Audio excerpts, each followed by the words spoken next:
Hey everybody, Colton here. Thanks for tuning in to this episode of Unquenchable Fire. In this episode, my dad and Loren Jones and I sit down and recap the Red Barn Challenge, our most recent ultra marathon that we did a few weeks back. It was a great race and lots of stories to tell, but we get into some deeper topics as well on how God worked through this race to reach us in various ways. Really powerful stuff. So I'm excited to share it, excited for you to listen to it. So if you enjoyed the video, give it a like, comments. I would love to hear your thoughts. The comments always mean so much to me. And subscribe if you'd like to. But at the end of the day, God gets the glory, so I want to glorify him through this episode and through this channel. So thanks for tuning in. Hope you enjoy it. All right, we're live. What's up, gentlemen? How you doing? How are you? Good. Good. So we're all sitting here because we are doing a recap of the Red Barn Challenge featured on Pop's shirt here. The Red Barn Challenge. It was let's just give the people a quick overview. It was a 24-hour ultra marathon. And during that 24 hours, there's a 1 mile loop, and you run that loop as many times as you can. And the Red Barn is just this guy's property. It's pretty cool, out in the middle of nowhere, Pennsylvania. And he put this cool course all around his yard. And what I loved about it was all the people there, the crew, family, everybody was right up on the course. So it was a really neat environment, but let's talk about it. Let's talk about the race, the crew, things that we learned, and just get into it. But first off, how are you feeling? Pretty good. Like I talking about my calf is, I don't know if I tweaked, pulled, whatever it is, something in there. That's about the only thing that's given me a little problem still, but hips feel good. Body feels good. Swelling's going down. Everything's getting back to normal. So you got how many miles? 72. 72. Yep. There was 8 100-mile finishers, I right? think is the most there's ever been.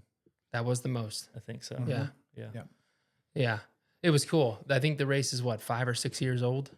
I think 2020 at least. Okay. So I guess that would be 5. Got it. Yeah. So let's break down the race conditions, or like the course itself, too. I didn't expect this. And I should have watched more videos or should have just asked you because you did it before. But it was grass. Like, it was mostly grass. And I talked to somebody who ran cross country today, and he said that running on grass is just different. Like, I don't know. I had never really run on grass. I train on the road, train on the trail. You know, you hit some gravel, you hit some loose gravel, whatever. But grass is lumpy. And that threw me for a loop in the first 30 miles. Yeah. Yeah, I actually remembered when we started running, like the first couple loops, I was like, I forgot how much I hate running on grass. Because like my calves were burning like crazy the first, I don't know, five loops maybe. I think just from the extra resistance of grass, which you don't really think about. I know. But I think by hour 12, it was like smooth. Yeah. It felt smoother. I don't know. Because you had, I don't know how many people were there, 50, 60 total. Might have been a little more than that, just running the same loop over and over again. There were, I think, running the 24 hours were about 35 people. And then there was a 12-hour group that came in, right? And that was like another 35. And then was a 6-hour group that came in. And by that time, I think they said the total registration was 125. So Oh, wow. Quite a few. Yeah, that's a good size race. Yeah. And they stagger it. It was a 6 p.m. start for the 24-hour people. And then 12 hours later, 6 a.m. start for those folks. And then 6, when did they start? Was it noon? Okay, yeah, for the last 6-hour group. And everyone ended at 6 p.m., which was cool. So overall, sweet race. New for me, the loop style, like the small loop style. You've had some experience, actually have a lot of experience in that world because it's like most of what you've done. But it was fun. Yeah. So what I want to talk about is the race experience from all of our points of views, because we all experienced a wide variety of emotions and physical suffering and all that fun stuff. So Me, not so much. But it did get cold at night. And mom was super bundled up. Yeah. Yeah, Chelsea was pretty cold. Yeah. I wasn't cold for a second, but I run hot anyway. So let's start with the pit boss here, the crew Okay. master. What was it like watching it all unfold? It was very interesting. Like you said, I thought the folks that run it do a real nice job of getting everybody involved and engaged in it by having people literally be able to back right in within feet of the trail. So we're right up with where the runners are going by, and the runners see all those folks and their vehicles cheering them on. So it was a really cool environment. The course itself was relatively flat, but I know there were some gradual slopes that became like mountains, I'm sure, over the course of the race for you guys. And that's what I would see is, as the race progressed, more runners taking their time to more walk up the inclines and then continue running from there at that point. Yeah, unless you're the old guy, Tom. I think his name was Tom. 62 years old. 62 years old, and he did 112 miles. Yeah. Every time he passed me, lapped me many times, he was just cruising, running the uphills. Occasionally he would walk, but yeah, he was on another level. Yeah. In cargo shorts. Yeah. Love it. Love to see that. Yeah, it was great. They had a lot of, they had the aid tent with all the food that anybody could want. So you guys, I'm sure, took advantage of that. We did. We were invited to take that as well. That was nice. And my job was really to support you specifically, right? So it was interesting as compared to a previous 100 miler that you ran, the Virgil Crest one, where it might be 45 minutes between, or longer, a couple of hours, I think, between pit stops, so to speak. This, you're coming around the loop every 15 to 20 minutes, right? So you had to stay on your game, stay attentive, and, make sure that you were anticipating what your needs were. Right. You're not on the move from aid station to aid station. You're in one spot, but you have to be more attentive every 15 minutes or so, which I don't know. Was that more exhausting? Less? It was more engaging. Yeah. I think in that sense, I think in a different way, time kind of went more quickly because, it wasn't too many minutes before here you came around. And then even though I wasn't taking care of Loren, we were sitting next to Loren's wife, Chelsea, and she was doing the same thing. So there's just always some people that you knew were going around. There was a guy that was engaging us every so many laps saying, running is stupid. And he was one of the 100-miler finishers. Yeah. But, Brett, I think his name was, or Brent. So. Yeah. Mm-hmm. Yeah. So you get to meet a lot of the racers that way, get to know them.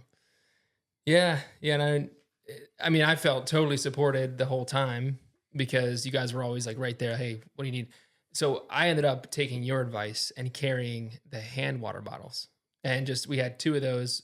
So I had one in my hand, and as soon as I'd come by and it was empty, you guys just tossed me the other one and I'd go again.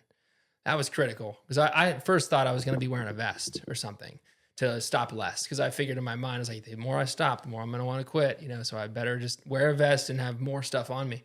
But I'm so glad I didn't do that. Yeah. So good advice.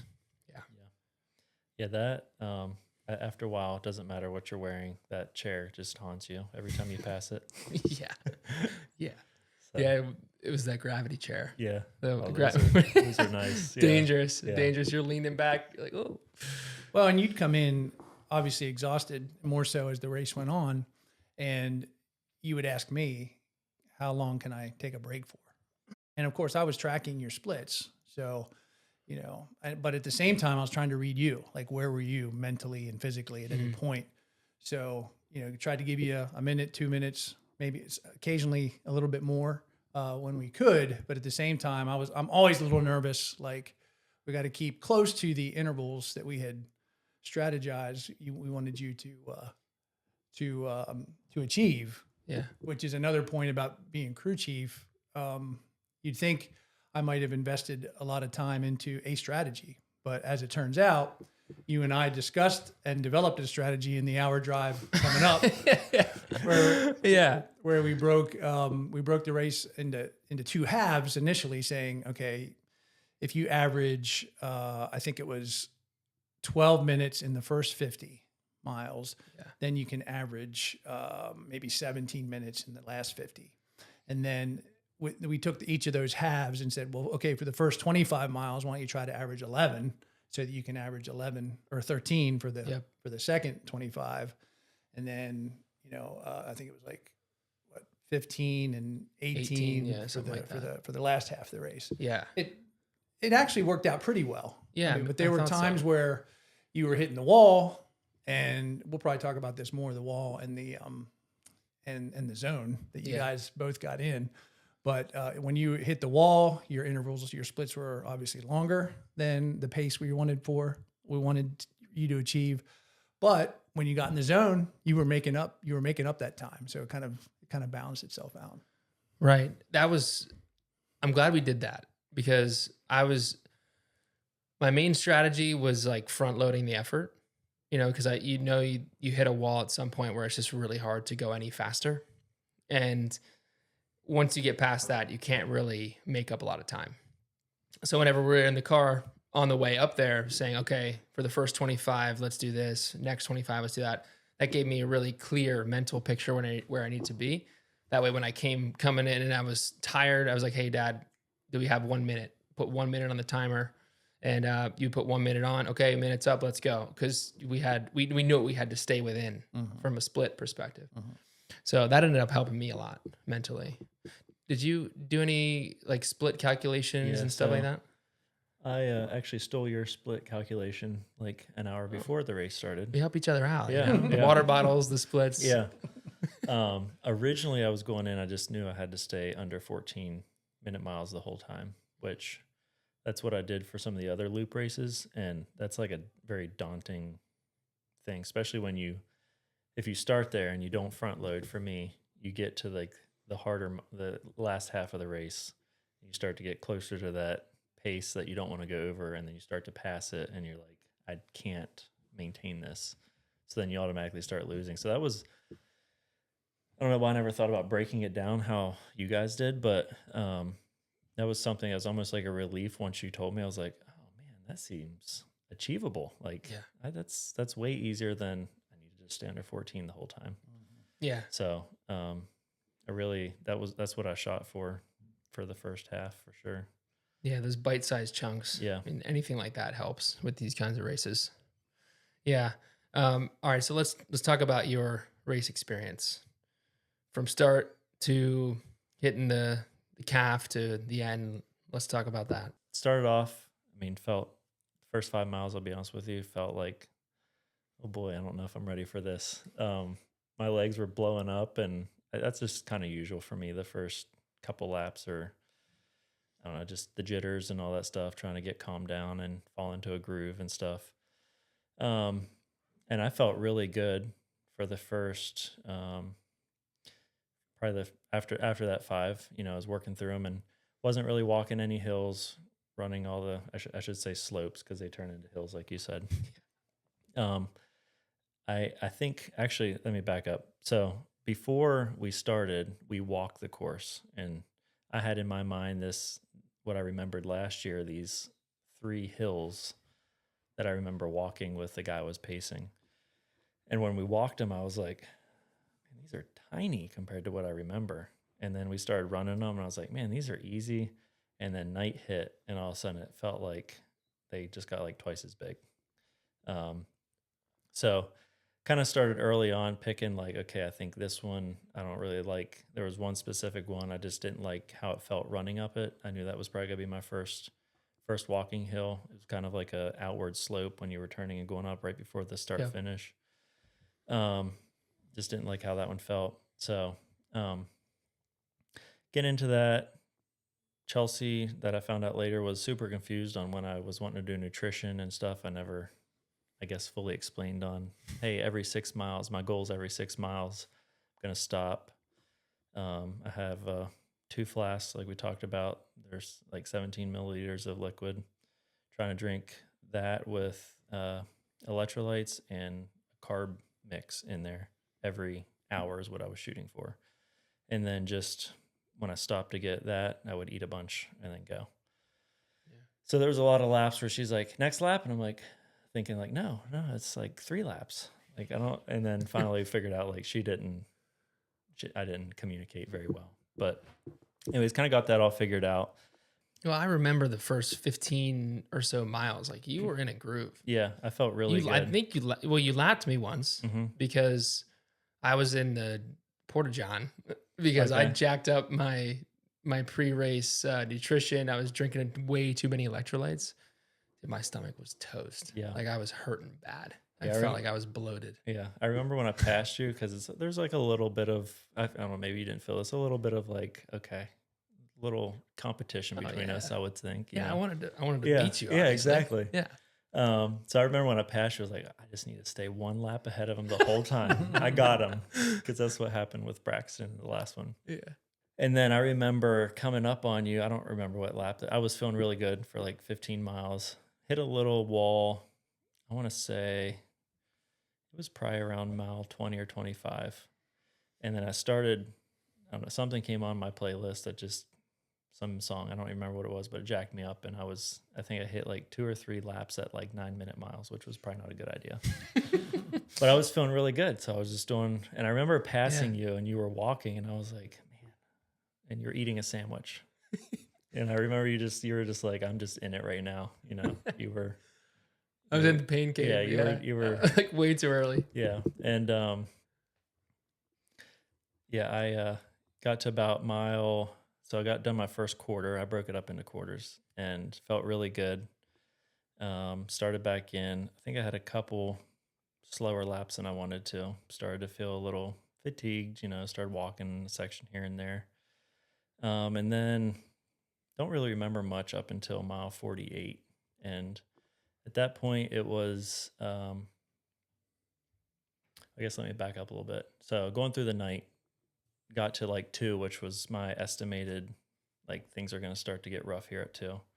I never really struggled with sleep the whole way through the night. Might have been the Coke I was drinking every hour. I don't know. Mm-hmm. But got to about 3:30. Chelsea was like, hey, you're moving really good. I'm going to go in the truck, catch about 30 minutes. I'll come back out on your next trade out. And then she woke up and called me mile 48 and was like, where are you at? And I'm like, I'm walking. Oh boy. And that's when, I don't know what it was, like legs were feeling heavy, tired, starting to get a little fatigued, but all of a sudden I thought it was a cramp in my left calf.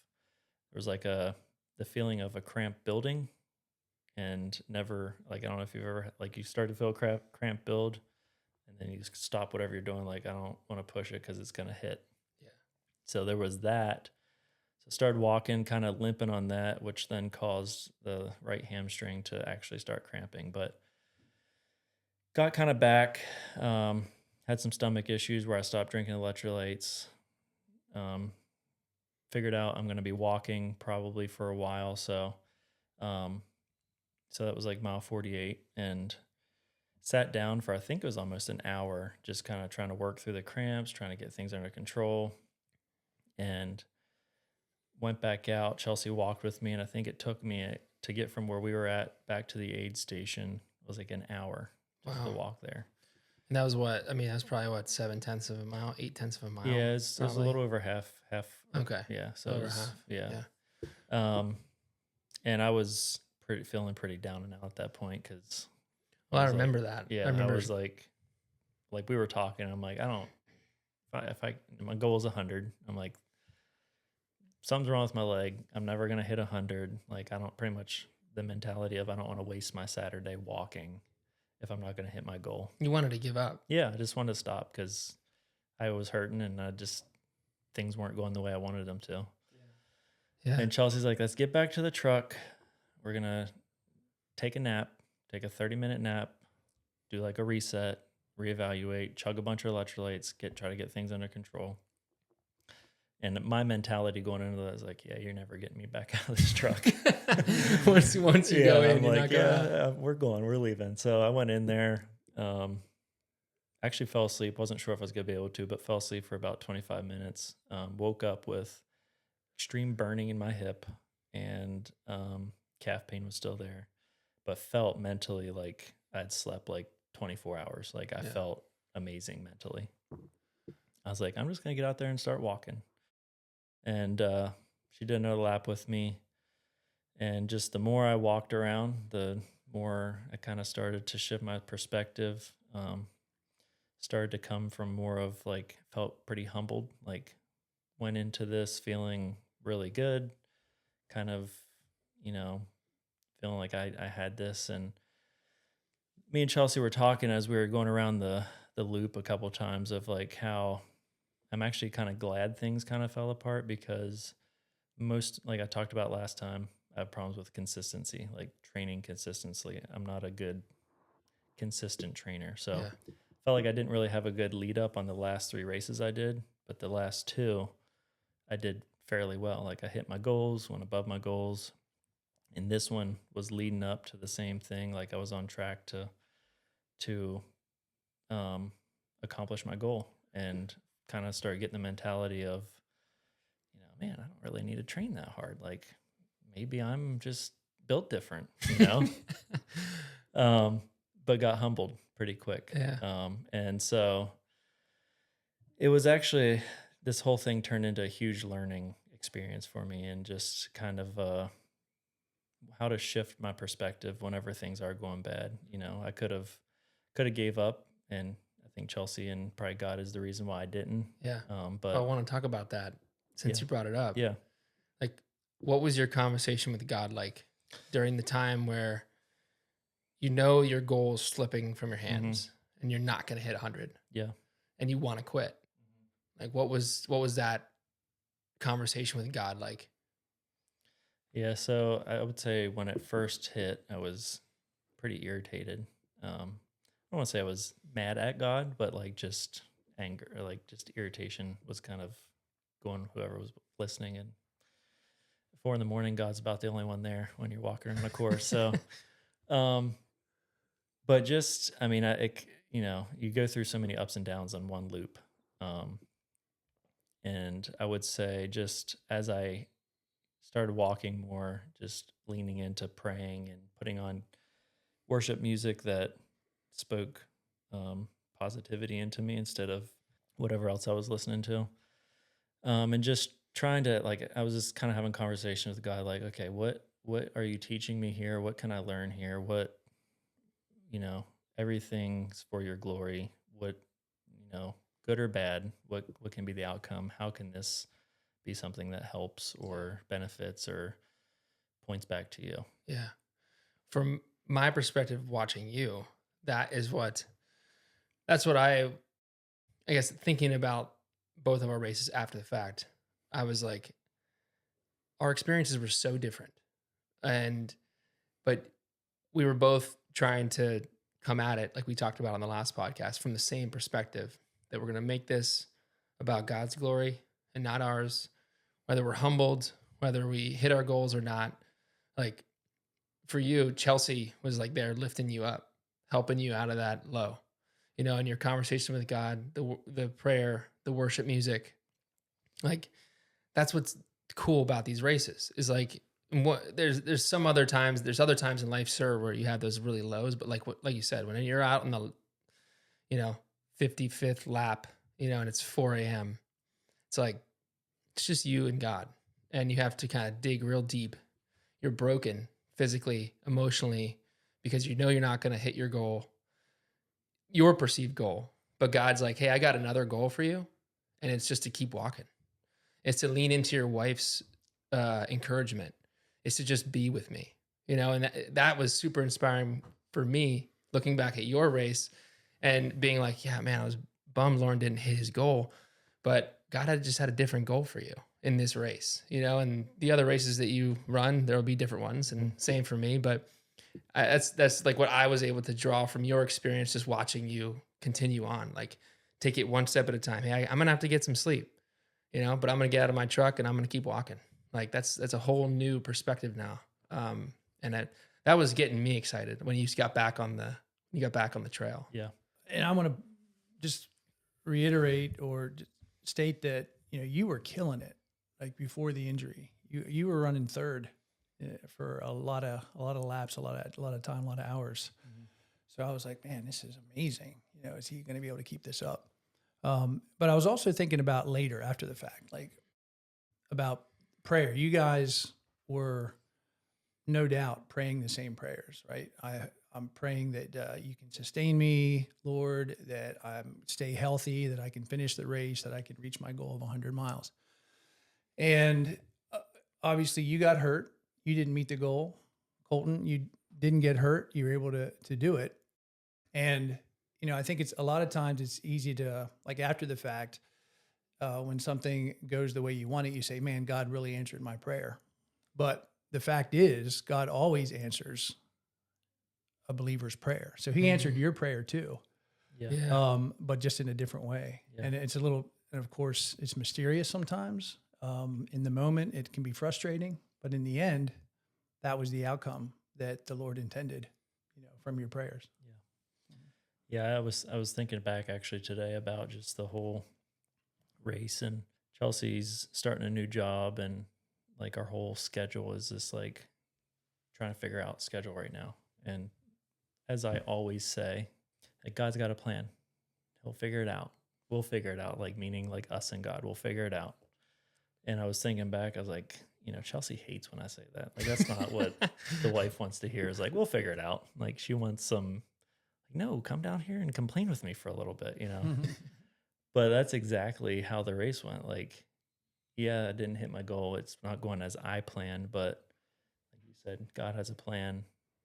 We're going to figure it out. And it was, you know, till days later till I kind of see like, you start to just see more of the benefits of slowing me down. Like had some really cool conversations with my brother. He would have never ran with me.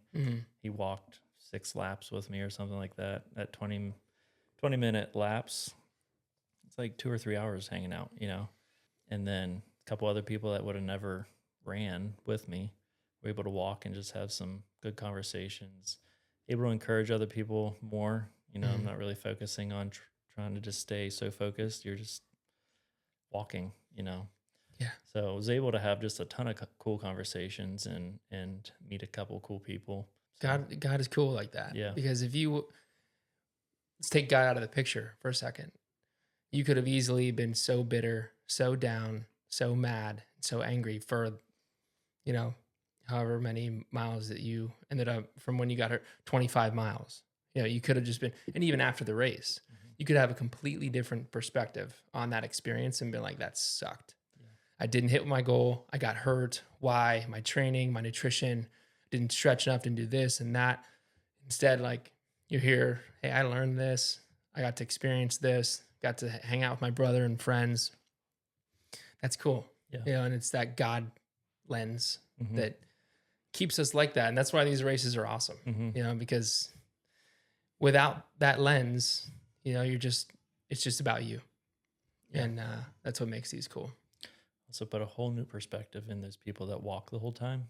Yeah. Like I would rather be running right now than walking. Like it's crazy that those 2 ladies, I know the one, I think at least walked, I think the whole 24 hours. How about Joe? Or yeah, even next to us. He was super 73 years old and he walked 24 hours. Yeah. I don't even know how many laps he got, you know? I think it's close I to 50. don't know. Yeah, it was just shy of 50 because I'm sure that was probably his target. But you may or may not know, but he had a heart attack previous to this. And so he had to monitor his heart rate. And when it got to a certain rate, he had to stop. Wow. And then he would do that, rest, and then keep going. Jeez. That's where he was at. 73? It's insane. All right, we got goals, man. Yeah. We got to be like Joe. Yeah. Mile 7 already, 73. Yeah, my experience was a whole lot different in some ways, but also a lot very similar. The big challenge for me at the beginning was usually the miles at the end suck. For me, it was the first 30. I did not expect that.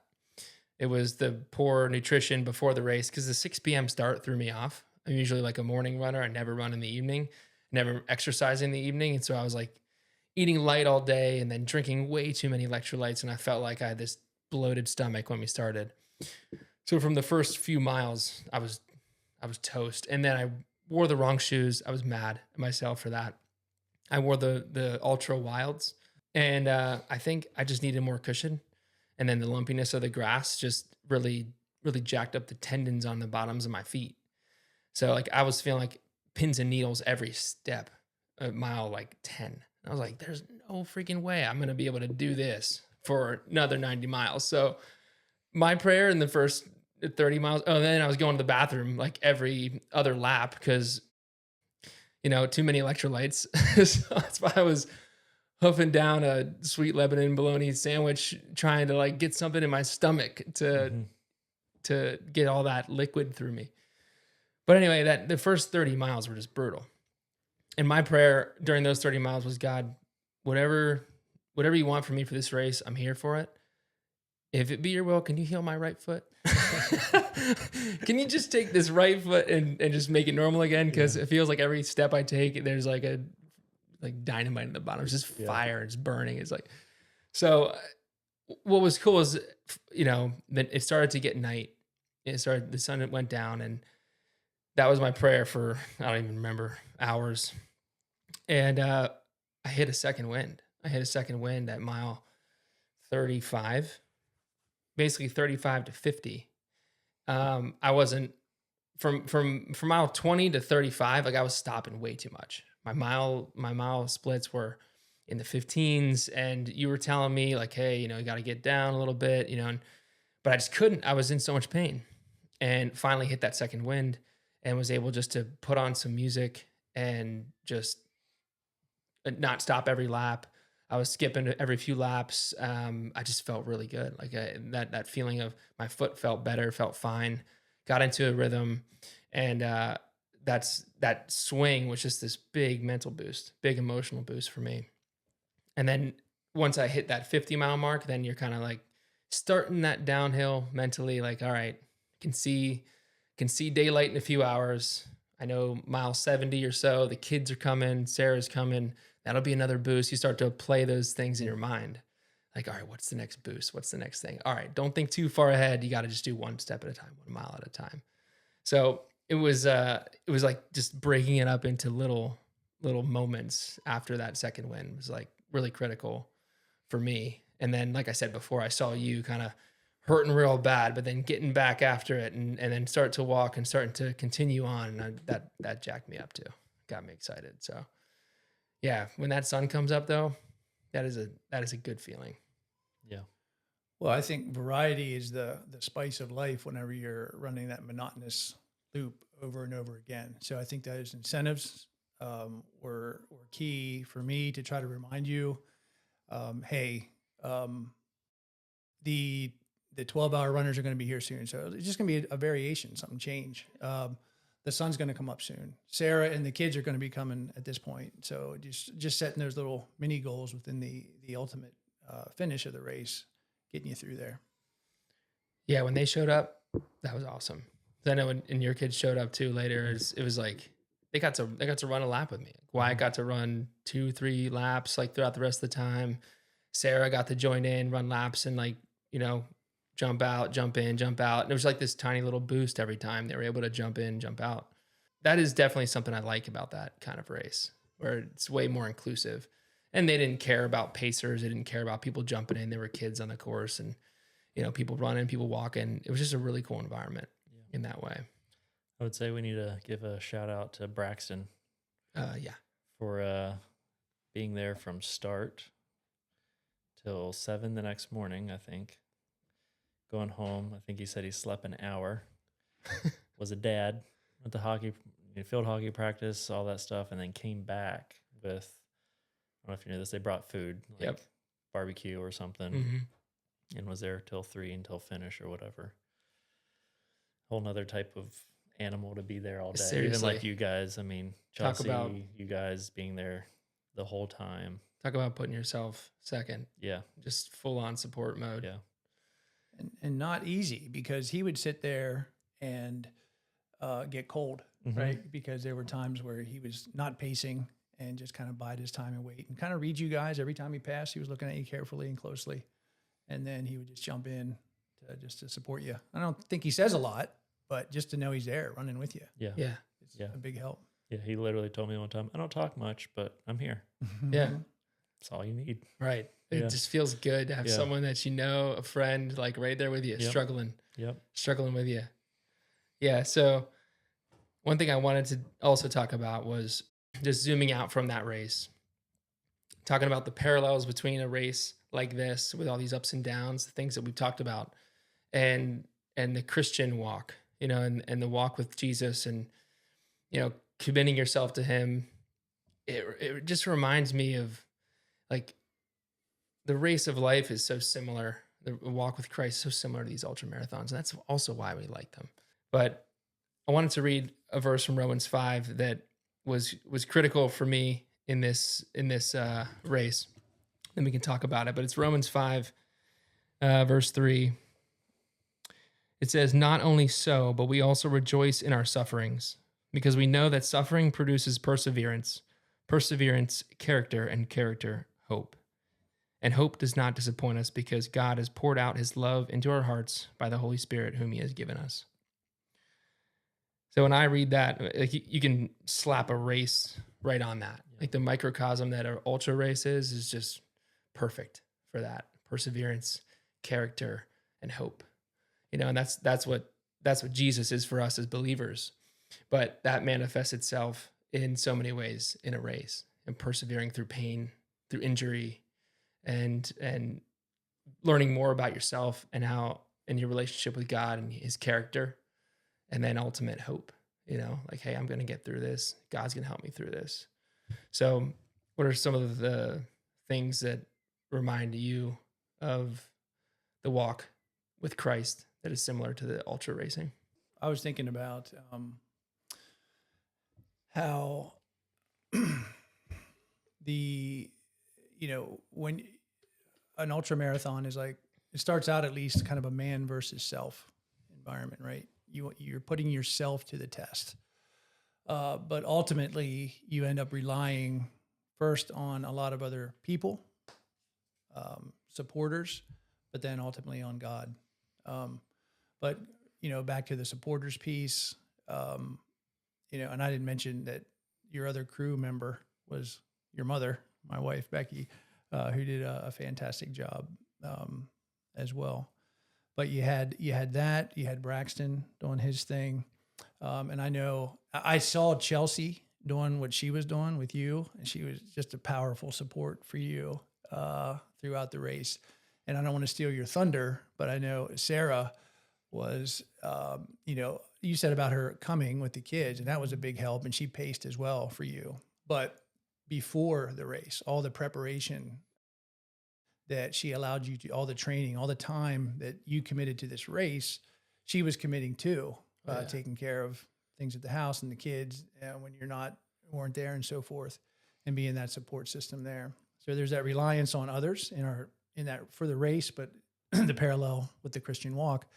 And then just ultimately you come down to relying on God to sustain you in a way that only he can support you as you face all those difficulties in your race. Yeah. Graham and Pap showed up. Both sets of Graham and Paps showed up for me.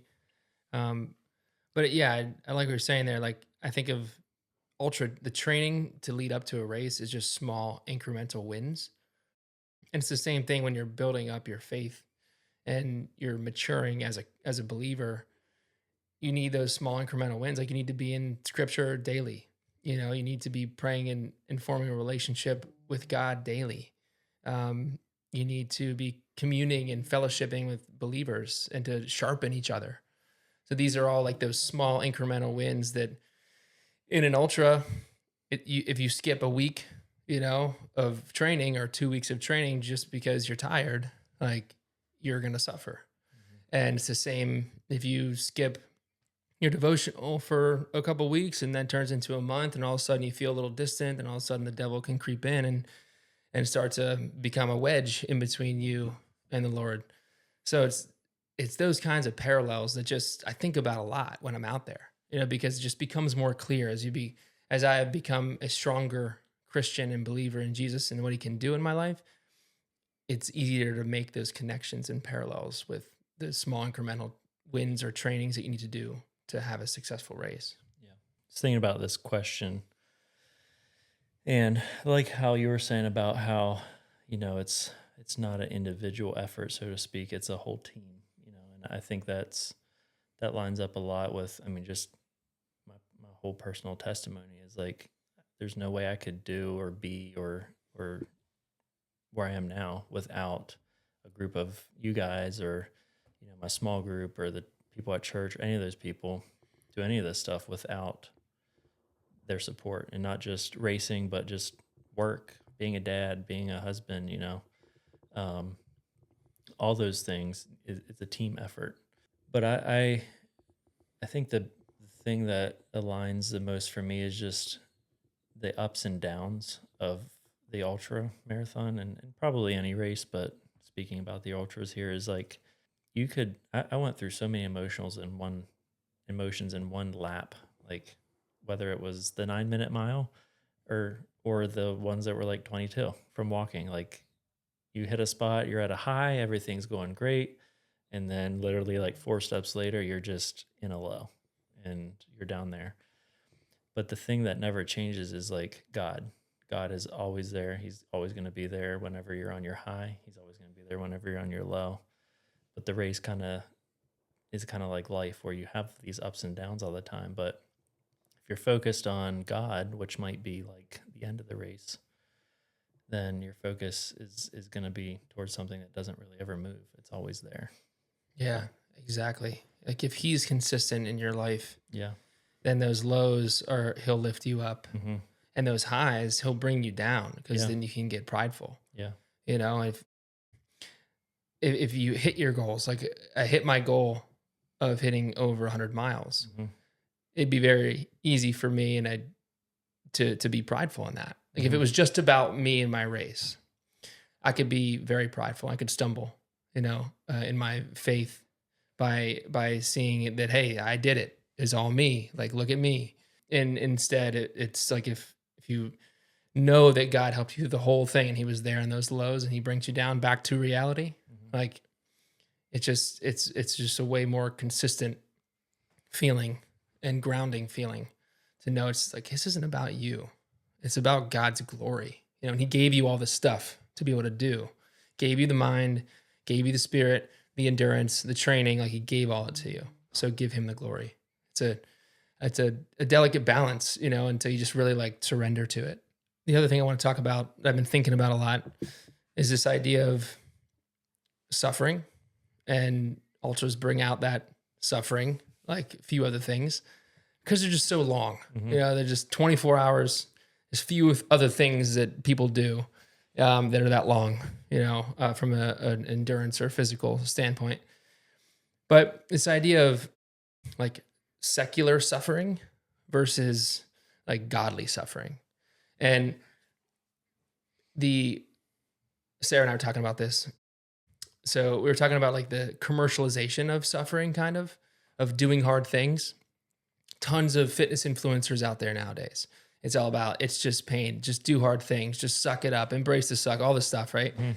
And it's become this like really inspiring, like, but also this idea that puts kind of you at the center. Like, you have to get better as a person, and you will grow if you suffer and push through the pain, which, like, there's truth to that. But I think what we're talking about, what we're trying to get to here, is like, without a relationship with God, that still will leave you empty. So the commercialization of that has kind of brought that to my attention even more so, because I know so many more people now that are like embracing the pain and doing hard things and signing up for races. Like, ultra running's blowing up. It's becoming a way more popular sport because people are seeing that, like, hey, I can push myself and learn about myself. But at the same time, you will still feel empty at the end of that. Even if you break and you learn, you put a new ceiling on your physical abilities, and you break that and you keep going, at some point though, you're still going to feel empty, And I've just been thinking about that. Nick Bear has been a really cool example that he got baptized last weekend, I think. And he's had this kind of public faith journey as someone who's known for doing hard things, and going one more is his mantra.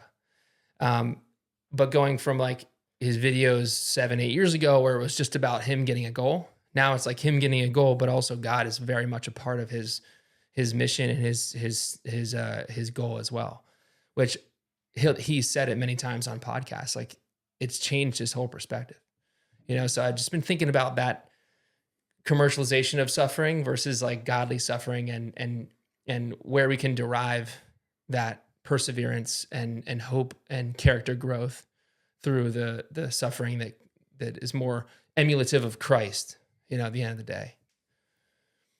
So I don't know. There's not really a question there. It's more just like that's a good thought. But in fact, I was thinking about the race experience is a refining experience, right? You want to come out the other end better for it, right? That's your goal from a secular perspective, right? You went through the gauntlet, you made it through in whatever way you made it through, and you're better for that. But like you said, there's a limit to what you're going to get from that as far as satisfaction and a sense of completeness. Whereas in a spiritual sense, there's fulfillment in adversity. And in preparing for this, I'd come across 2 Timothy 1, 6, and 7, where Paul says to Timothy, by way of encouragement, he says, "Be strong, fan into flame the gift of God, which is in you, for the Spirit God gave us does not make us timid, but gives us power, love, and self-discipline." So taking the gifts that you have, physically, you can become a better runner.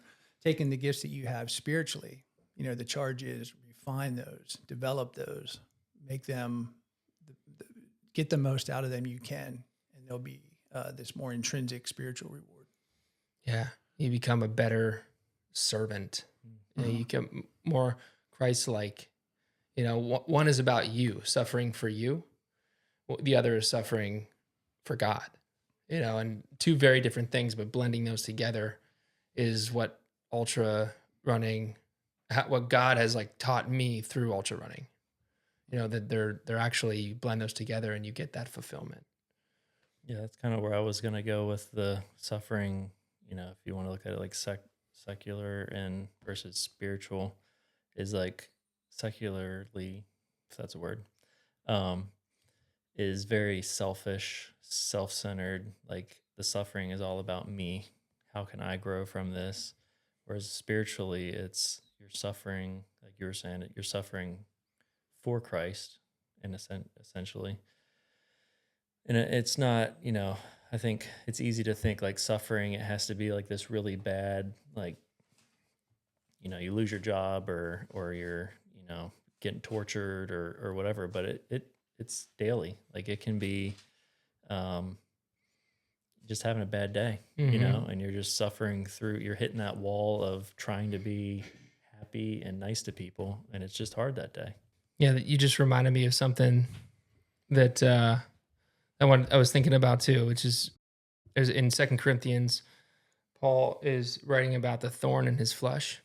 I don't know if you guys remember that one, but he's talking about this thorn in his flesh where he asked God to remove it 3 times. He says in verse 8, chapter 12, verse 8, 3 times I pleaded with the Lord to take it away from me.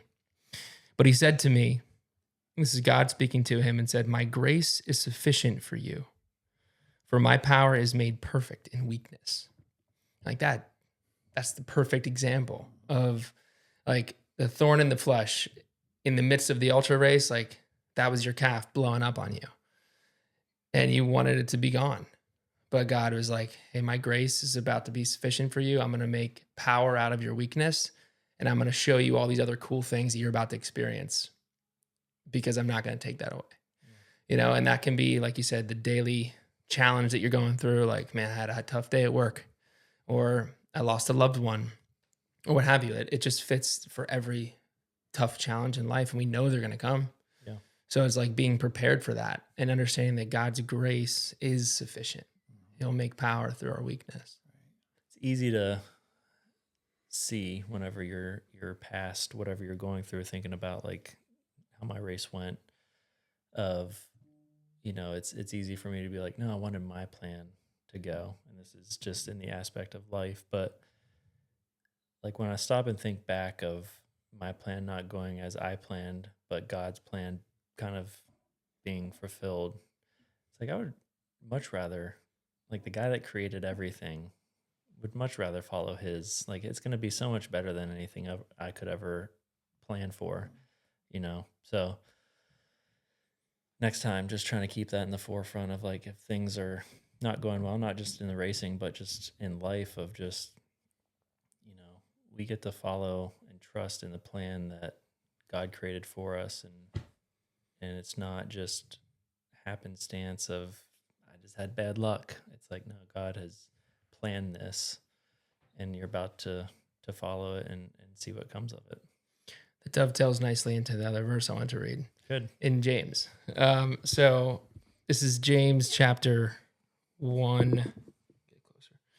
James chapter 1, 2-4. It says, "Consider it pure joy, my brothers, whenever you face trials of many kinds, because you know that the testing of your faith develops perseverance," just like you're talking about. "Perseverance must finish its work so that you may be mature and complete, not lacking in anything." So every bad thing that happens to us is this maturing of our perseverance. And in this case, like we boil that down to a 24-hour ultra. But like once that race is over, we're dads and husbands, fathers and friends, and the maturing isn't going to stop. It continues. And that is so cool when you look at the faith journey at like that. It's like you have the Almighty God, you have Jesus who became man to experience humanity the way we experience it. We get to have them on our team, helping us through this maturation of perseverance through our lives.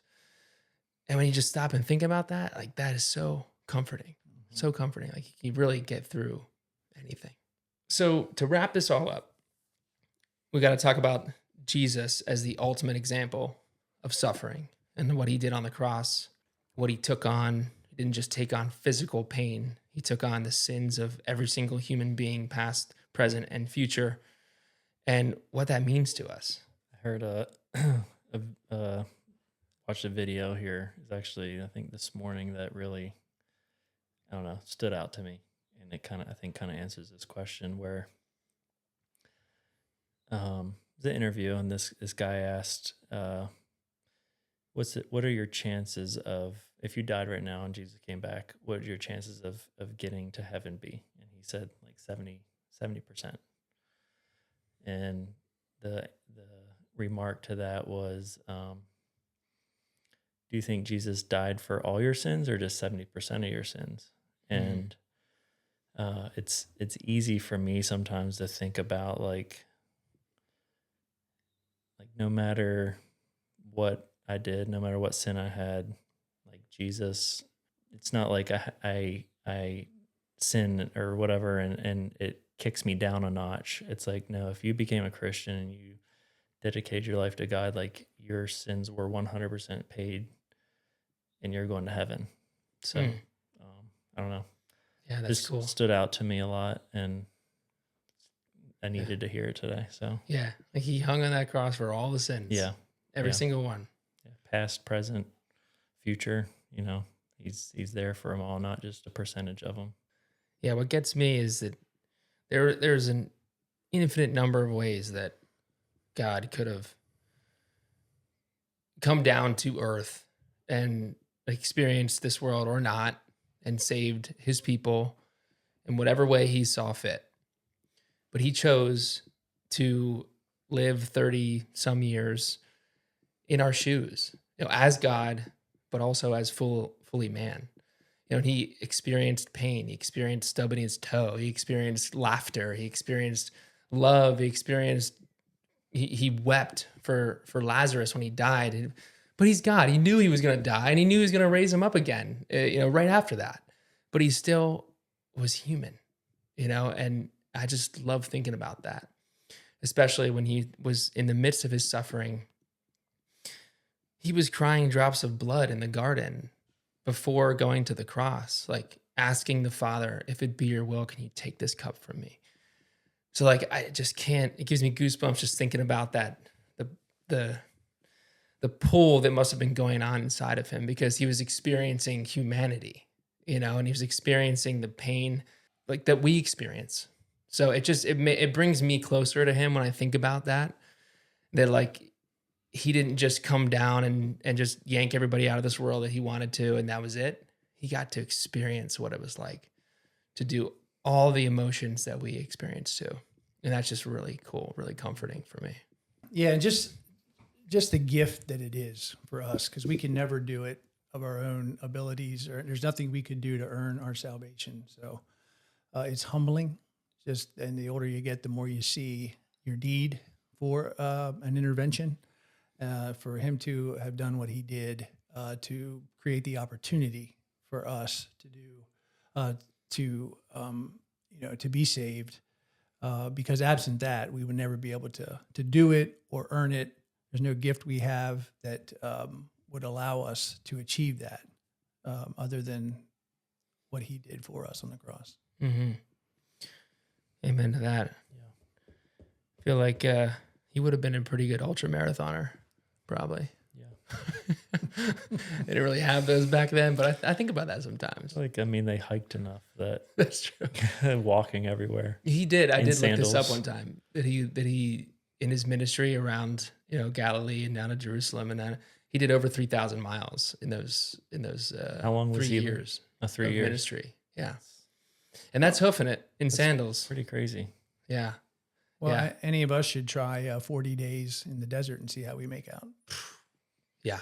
I can't even go 4 hours without eating. Yeah, with the whole fasting thing, ooh, not something I've really gotten into, but maybe I should, because Jesus did. He fasted a lot, you know. Yeah. Okay. Well, are we gonna do Red Barn again next year? I got to get that stick that's sitting in your corner next year. So Oh, you like that stick? Yeah. Been haunting me the whole time. Hey, you ran 100 miles. Here's a stick. Yeah. And I loved it because I could hobble right over to my car with it. Help walking back to your car. Here you go. Yeah. That'll be me. I'll use that next year. I'll just walk some laps with that. Yeah, that would be. You get 2 of them, then you can use them as walking poles. Hey, there we go. There you go. It's pretty light. Yeah. Yeah. Well, I do want to mention one of my favorite moments, and I think I sent you a picture of this. It was like 2 p.m, and I laid down on the ground, put my feet up, and Jackson, my son, Weston, your youngest son, and then Sammy came over, and were just like attracted to this person laying on the ground for some reason. And Weston, I think it was Sammy and Joey first, were just kind of laying here. Weston's eating some food. He comes over, turns around, and just like sits right on my stomach. And I never usually it took a long time for Weston to like give me a fist bump. Like usually it was like turn and run. And I don't know, it's just like a cool interaction. They were like asking me like, "Are you okay? Did your legs hurt? Did your feet hurt?" I'm like, yeah, I'm just trying to like rest. And then they ended up just like all laying on me for like a couple minutes. I don't know. I'm sure that felt nice. Yeah, it was great. In the moment, maybe not so much, Yeah. but looking back, it's a nice memory. But yeah, I'm glad someone snapped a picture, because it was just a reminder that like, hey, even though you're in a race, you still got kids. You're still a dad. You're still, I could have probably got a little irritated and like told them to get off of me, but like they're there to enjoy the race too.